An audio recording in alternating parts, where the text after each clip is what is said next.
What's up, guys? I'm actually recording this at the end. I realized I forgot, or maybe deleted, but there's nothing in my recycle bin to say I deleted the intro. But I'll put it at the beginning for y'all. Don't worry. Don't worry about that part. It's on me. But in this video, it's like a little mini episode. I'm going to teach you guys how to get high resolution digital elevation models for your height map. I'm not a GIS pro, so if you're really with your stuff when it comes to GIS, you can probably handle this yourself. The two areas we'll be using data from are going to be either the statewide GIS dataset, which in my case is okmaps.org, or OpenTopography.com.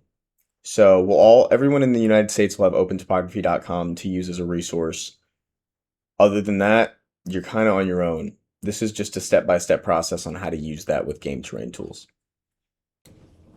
Okay, so when you get on OpenTopography, just click Data. It's going to pull you up to the full map.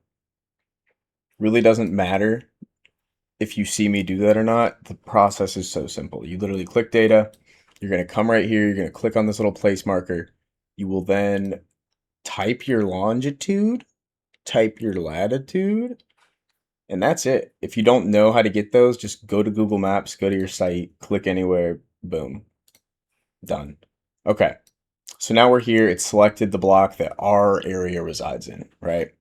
If you're really unlucky, it might split it in half. There'll be a solution for that, and I'm not going to show you exactly what that is, but in my next example on OK Maps, it's high resolution data, so I will show you the process of merging two chunks. That may be something you have to do if you're really, really unlucky. Like if my site was right here, that'd suck. But you'll click data, make sure you have an account, all that good stuff. You're going to want to come to global and regional digital elevation models. USGS 1/3 arc second is what we want. And then you'll be on this page. So first thing, if you're a student anywhere and have a .edu email, you can get the 1 meter resolution data. Just create an account with that .edu email and it's available. Everybody else, we're going to be using that 10 meter from here. And then like I said previously, you should probably look up the state to see if they have their own GIS kind of data set. And ideally they have an elevation model in there. And then it'll be a higher resolution than this most likely. But all that being said, this is where you come. You're going to scroll down, be on GeoTIFF. Don't select any raster visualization. Your email will be populated here with whatever account you have. I just deleted it because it's my full name.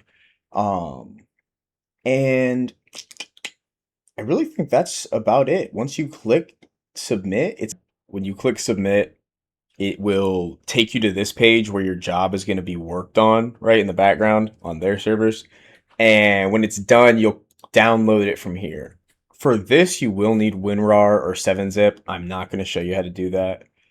There are plenty of tutorials, and you should probably know how to get WinRAR or 7-zip at this point in your life.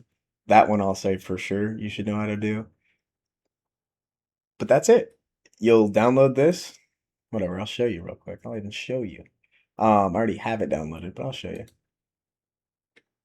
I'll extract it. Once again, just put it wherever. And we will be coming to Oklahoma maps now. For me, at least. Yeah. All right, diabolical cut. The weirdest noise came out of my mouth. I've never heard it. And probably never will again. But it definitely is not making it in the final version of this video. So this is what you get. We are on Oklahoma maps, okmaps.org. I'm not going to show you how I got here just because you're not going to be on the same website as me likely, and you can probably figure it out. You're almost always going to be able to use lat long, so just bank on that. On this clearinghouse, click this, and then I drag an area just to select where my map is. And then I come in here, LiDAR elevation data, and I'll click the download button. Once again, this is not going to be exactly what your process is like, but I'm just going to show you what my process is like in hopes that it's similar. Not going to download the whole state. Don't need it, and that would be a massive file. It's literally going to tell me if I tried to like change this. This is way too big. You can't do this. So just change it to selected area in my case. I want GeoTIFF once again. I'm going to go with a 2 meter per pixel. It's plenty high resolution. And then I switched to WGS 84 lat long just because that's the standard for QGIS and that's where we'll be headed next. So selected area, GeoTIFF, 2 meters. It said 4 files, which is fine. It actually ends up being 2. So they kind of lie on that. But we'll be merging them anyways. It's super simple. And the next place I will see you, oh, and for this I just put my email address in. And this is when it sends me like this work order. I have to click on the work order and then it starts in my email. And then I'll go download it from another email. So that's why I thought it was an email in the last one, but it's super easy. I'm sure whatever you use is going to be relatively straightforward. Just make sure you're getting bare earth and if you're not using the OpenTopography, at least higher resolution than 10, right? Or otherwise, why are you doing this? So yeah, I'm not going to do this because I already have it, but I'll see you in QGIS. Okay, so now we're in a new project in QGIS. If you don't know this process, watch the first video. We're going to go to Plugins, Game Terrain Tools, Game Terrains, add our sat map. We're going to grab our height map we just downloaded, our data elevation model, our TIFF file, and drag it in. Full disclosure, I had to go get a different TIFF file from OK Maps. The other one just did not have the data I needed, sadly. So once you grab that, close that out, we'll zoom to our layer. So you can see that doesn't really look like the height map we had from Earth data. We have to make some adjustments. Right now it's got the low point set at negative 32,000. So you kind of need to know what the true values, your min and max values are for your height map here. I know these from looking at other ones through trial and error. It may take that for you. So this is a pretty close, and I'll go up a little bit higher on my max. But this is a pretty close representation of the minimum and maximum heights, elevation points of this terrain. And I've confirmed this in the engine. Once again, this may be some trial and error, but it's really not the end of the world. If you do, once again, like I said, it says it's going to be all these files, and it was actually ended up being 1. It wasn't even 2. If you do need to merge, select both of your, imagine this is another height map, select them both, come up to raster, miscellaneous, merge, and they'll merge. It's super easy. That's all you need to do for this, and then you're going to go through the exact same process you did. Once again, I'm moving too quickly. Test YouTube. We will, and actually let me show you one more step just so you can see what you're looking at.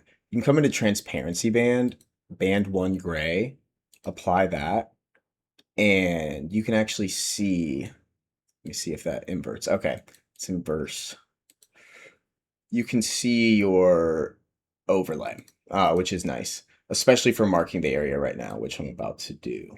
So I'll mark the area that my map is on, and I'm actually going to use this map, like this height map and this satellite map. It's the same satellite map, but I'm going to use this data to make my map. So everything you see going forward will be using this high resolution data. I highly recommend, if you haven't gotten too far, and don't feel bad if you have, my Appalachian conflict / Boone conflict map is all this data. They're all 30 meter. And I'm not re-recording this, so whatever. But it's not the end of the world. It works. You can make it work. You're going to end up doing so much terrain sculpting anyways. But this gets you to a better start. So I'll mark this.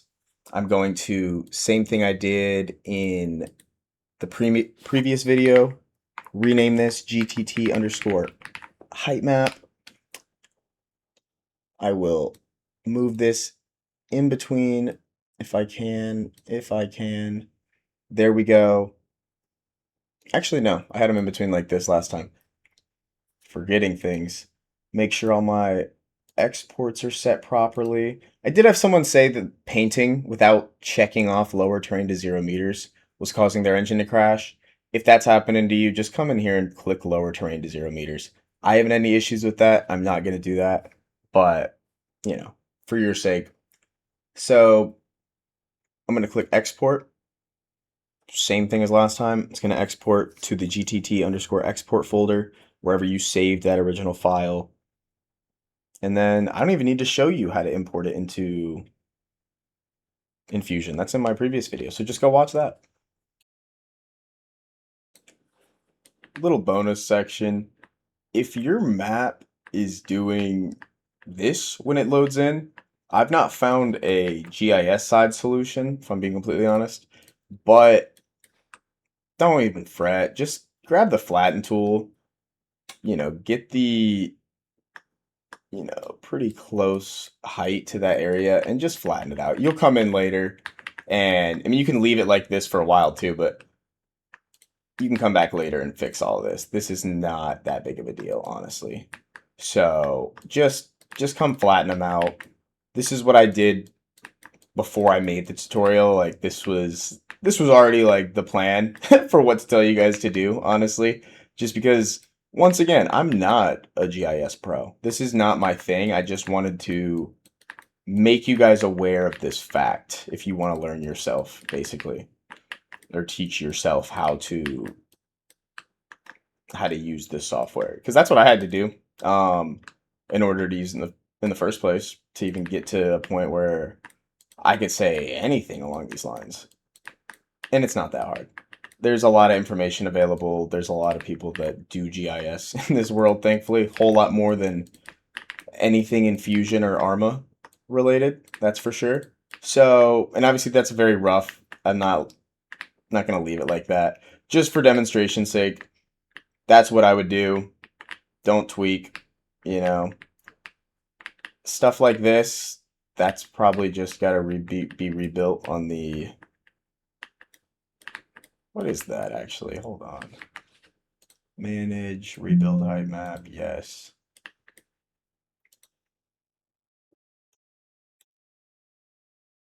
There we go. Just had to put the satellite map back in. See, it's a lot of troubleshooting in this shit. I'm not even gonna lie to you, but you can see how much higher resolution this is. Just look at this little ravine kind of area. We didn't have anything like that on the previous height map. But that's it. I'm not gonna back out and open it back up to show you without the shading. But super simple process. You don't even need to watch this little bit. Just figured I'd show you in case something like this is happening.